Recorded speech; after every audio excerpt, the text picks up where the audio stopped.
मैं भट्ट साहब से आरंभ करूँगा। भट्ट साहब, हम बहुत कन्फ्यूज़ हैं। हम बिल्कुल जिसको कह सकते हैं कि आप अ, दीवाने हो गए हैं कन्फ्यूज़न में। अब वो क्या है कि ये पीडीए क्या होता है, ये हमारी समझ में नहीं आ रहा। अब आप ही समझाइए। वैसे तो इसका जो बहुत लोकप्रिय नाम है वो है प्रयागराज डेवलपमेंट अथॉरिटी, जो पहले इलाहाबाद था। और उसको फिर दूसरा नाम हमारे मित्र ब्रजेश पाठक ने नाम दिया परिवार डेवलपमेंट अथॉरिटी। और फिर इसको ओम प्रकाश राजभर ने नाम दिया पीट देगा अहिर। इसका नाम दिया पीट देगा अहिर, नाम दिया उन्होंने। और अब जो है ये कुछ और स्वयं अखिलेश इसका यादव ने एक और भी है इसमें, इसको परिवार डिम्पल अखिलेश। हाँ, और स्वयं ये भी है, स्वयं अखिलेश यादव ने इसको जिन लोगों ने ज़ूलॉजी पढ़ी है वो समझ जाएँगे, इसको अमीबा बना दिया है। Amoeba never acquires any permanent and defined shape. It can hmm, take any shape any time. जो हुँ। अमीबा होता है ना सर, आप भी जानते हैं इससे, ये तो बहुत, हाँ, ये हाँ, तो बिल्कुल, हाई बिल्कुल। स्कूल में लोगों ने पढ़ा होगा। हुँ, तो ये हुँ, अमीबा हो गया है। कल अखिलेश जी ने चमत्कार कर दिया, कहा पीडीए माने पंडित। हुँ, और कल जो है जनेश्वर मिश्रा का जो है जन्मदिवस था। और हुँ, मुझसे जनेश्वर मिश्रा ने आज से 26 साल पहले खुद कहा था कि मुलायम सिंह हुँ, यादव मुझे बहुत अपमानित करते हैं। और मुलायम सिंह यादव ने मुझसे यहाँ तक कहा कि भाई कभी राम गोपाल यादव से मिलते रहा करो, हमारी पार्टी का बड़ा नेता है। और बोले मैं राम गोपाल यादव के यहाँ दिल्ली में घर जाता था, मुझे 2-2 घंटे बैठना पड़ता था। ये खुद जनेश्वर मिश्रा ने कहा था। और बाकी उन्होंने जो कहा था कि क्षेत्रीय पार्टी तो बाज़ार की है और राष्ट्रीय पार्टी राजघराने की बहू होती है। इससे ज़्यादा मैं और क्या बोलूँ? तो जनेश्वर मिश्रा का कितना सम्मान करते थे। और जनेश्वर मिश्रा को भी जो है बाकायदे मुलायम सिंह यादव के सामने अखिलेश यादव की भी चापलूसी करनी पड़ती थी, चिरंजीव अखिलेश। और वो भी कहते हैं कि 99 में जब अखिलेश यादव पहली बार कन्नौज से लोकसभा का बाय इलेक्शन लड़े, तब उनके गुरु अखिलेश जो है जनेश्वर मिश्रा थे। क्या आपको लगता है कि अखिलेश यादव ऐसा व्यक्ति कभी किसी को अपना गुरु मान सकता है? इतना स्पॉइल्ड ब्रैट, इतना एरोगेंट आदमी, जो किसी भी पॉलिटिकल वैल्यू को नहीं मानता, the way he behaves you know it. मैं और जब मैं आज से 2008-9 में जब ये समाजवादी पार्टी के अध्यक्ष बने थे प्रदेश के, तो मुझसे बोले, "आप तो इंडियन एक्सप्रेस अखबार में कौन पढ़ता है आपका?"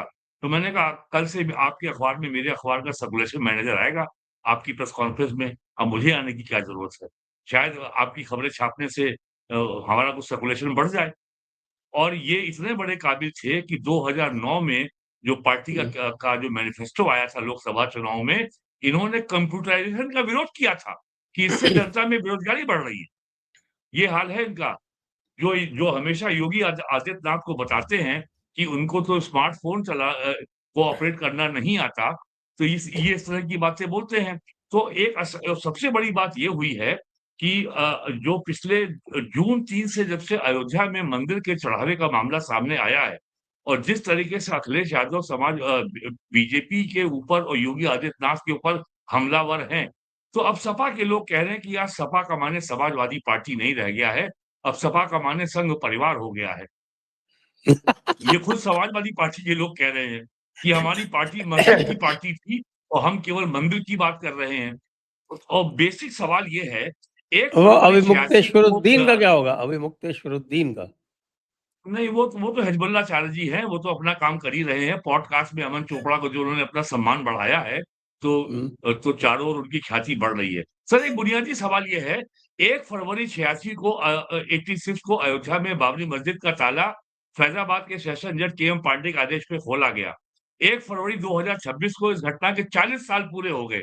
इन 40 सालों में समाजवादी पार्टी ने, कम्युनिस्ट पार्टी ने, कांग्रेस ने क्या कभी अयोध्या के बारे में, मर्यादा पुरुषोत्तम राम के बारे में, मंदिर के बारे में, क्या कभी कोई सम्मानजनक सकारात्मक बात कही है?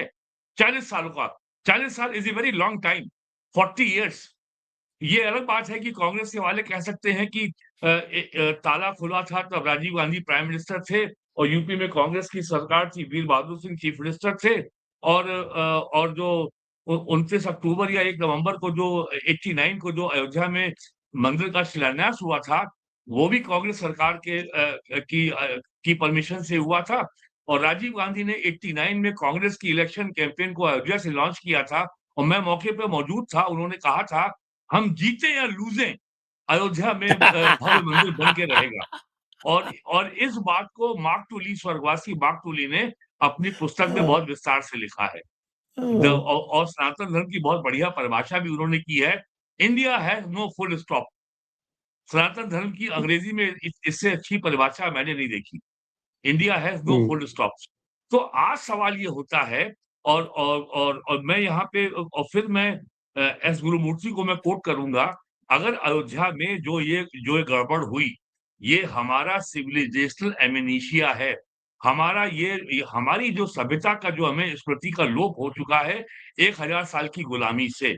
अगर ये हमसे हुआ है, तो बहुत गलत हुआ है और ये कोई मंदिर का निर्माण नहीं है, ये एक सिविलाइजेशन को रिस्टोर करने का मामला है। लेकिन संघ से मेरी आपत्ति ये है कि जब मंदिर बन गया, तो आप उस मंदिर पे अपना नियंत्रण क्यों बनाए रखना चाहते हैं? प्लस आप एक मराठी व्यक्ति ही क्यों चाहते हैं?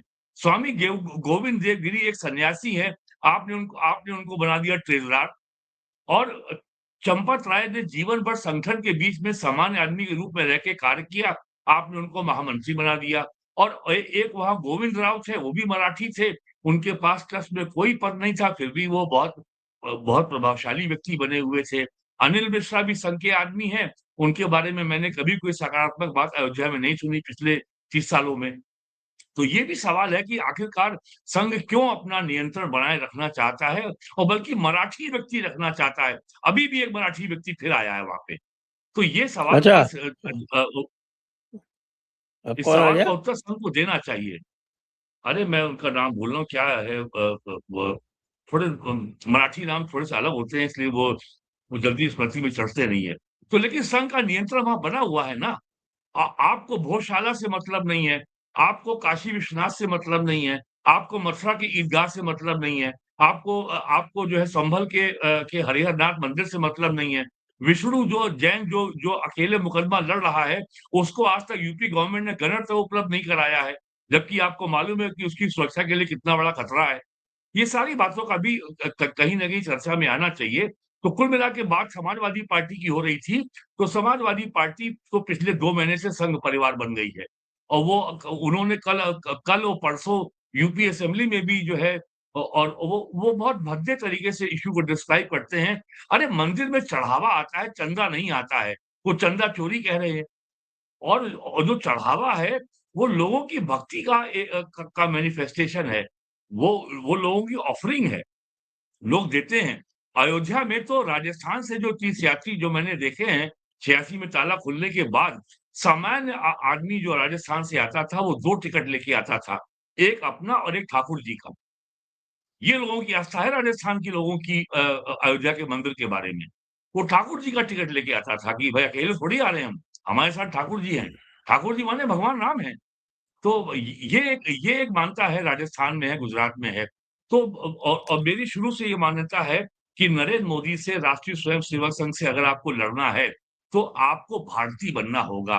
भारतीय वैल्यू सिस्टम से के अनुसार लड़ना होगा, चाणक्य नीति को पढ़ना होगा और ये जो आपका जो माइंडसेट है, जो अभी भी ग्रीनिच मीन टाइम में आपका अभी चल रहा है, इसको आपको लाना पड़ेगा इंडियन स्टैंडर्ड टाइम में। तो राहुल गांधी को तो इस का तो कभी आ ही नहीं सकता। मैं तो मानता हूँ Congress party east India company का एक्सटेंशन है और वो बदलेगी नहीं।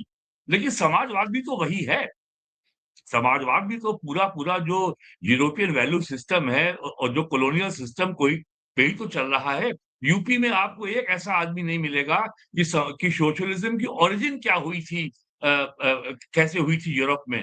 वो जो एक बार राजीव मिश्रा ने शायद आपके प्रोग्राम में कहा था, जो फ्रेडरिक हाइक जो जर्मन ऑथर ने लिखा था ना, द रोड टू सर्फडॉम कि कैसे समाजवाद का उदय हुआ यूरोप में। तो ये लोग तो कुछ जानते नहीं है। तो ये आज भी वही गंगो जमन तहजीब टाइप जो इनका पॉलिटिकल मॉडल है पुराना वाला। अरे भी तुम कहो सलमा सुल्ताना तहजीब समझ में आता है कि गंगो जमन तहजीब कैसे बन गई भाई? गंगा भी हमारी है, जमुना भी हमारी है, और ये तहज़ीब कैसे हो गई? तो जो पॉलिटिकल मॉडल जो नेहरूवियन पॉलिटिकल मॉडल है, वही कांग्रेस का है, वही समाजवादी पार्टी का है। और यूपी में तो अब तो मुझे लग रहा है कि इनके पास कोई लड़ने को मुद्दा नहीं होगा, क्योंकि यूपी की राजनीति में 3 बड़े विषय होते थे, law and order, power supply और गन्ना किसान।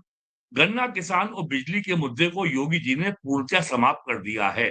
अब आप जो जब है बिजली की तो बड़ी बिजली के शिकायतें आ मुद्दे रही हैं, पे आप क्या बात कर रहे हो?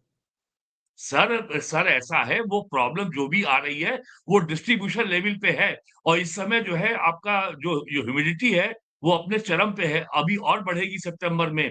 2017 मार्च में पावर सप्लाई 16,000 मेगावाट थी, आज 32,000 मेगावाट से ऊपर हो रही है, और इस बिजली से आइसक्रीम नहीं बन रही है।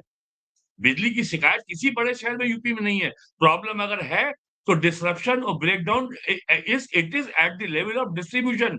कहीं पर भी पावर कट नहीं है, कहीं पर भी रोस्टरिंग नहीं है। हर जिला मुख्यालय पर बिजली इस समय 24 घंटे सप्लाई है। जो पावर का जो स्टेट लोड डिस्पैच सेंटर का आंकड़ा आप जाके देख लीजिए, सीईसी की अथॉरिटी पर, जो सीईए सेंट्रल इलेक्ट्रिसिटी अथॉरिटी की साइट पे जाके आप देख लीजिए, यूपी में जो टोटल पावर सप्लाई हो रही है, it is more than Maharashtra in UP. तो सप्लाई का जो है प्रॉब्लम ब्रेकडाउन वो डिस्ट्रीब्यूशन लेवल पे है, 33/11 केवी ट्रांसफार्मर लेवल पे है या 11 केवी पे है। इसके ऊपर कोई प्रॉब्लम नहीं है, ट्रांसमिशन में कोई प्रॉब्लम नहीं है, जनरेशन में कोई प्रॉब्लम नहीं है। और अब तो पावर एक्सचेंज में जाइए, पैसा दीजिए, बिजली इफरात है, कैश एंड कैरी वाला मॉडल है। आपके पास बिजली का उत्पादन है या नहीं है, नो प्रॉब्लम। पावर एक्सचेंज में बिजली जो है इफरात में है, और पूरा देश अब एक पावर ग्रिड से जुड़ चुका है। 2012 के बाद भारत में या सॉरी 14 के बाद ग्रिड फेल नहीं हुआ है भारत में। वरना मैंने अपने जीवन काल में एज़ ए पावर रिपोर्टर 3 बार 4 बार मैंने ग्रिड फेल्योर मैंने कवर किया है। जब जब कानपुर से मुगलसराय से दिल्ली के बीच में ट्रेनें घंटों खड़ी हो जाती थी। बहुत लोग फँसे भी होंगे कि ट्रेन चल रही है और ग्रिड फेल हो गया, 6 घंटे ट्रेन खड़ी हो गई। तो ये चीज़ें इम्प्रूव हुई हैं, और लॉ एंड ऑर्डर जो है ये इट इज़ लाइक शेविंग। आपको शेव रोज़ करना पड़ता है। एक दिन आपने शेव कर लिया तो महीने भर शेव ना करें तो काम नहीं चलेगा। और आज तो एक घटना और हो गई है, अतीक के साहबजादे फौत हो गए झांसी में, हम्म। अतीक अहमद के रोड एक्सीडेंट ये में। तो साहब, ये तो अल्लाह का अजाब है। जी, अल्लाह आजकल जो है वो तो दीनदारों की पैरवी नहीं कर रहा है अल्लाह आजकल। तो ये मेरी बात आप ज़हन में रखिएगा कि समाजवादी पार्टी सपा माने समाजवादी पार्टी नहीं होता है। सपा हम्म। माने संघ परिवार हो गया आजकल 2 महीने से।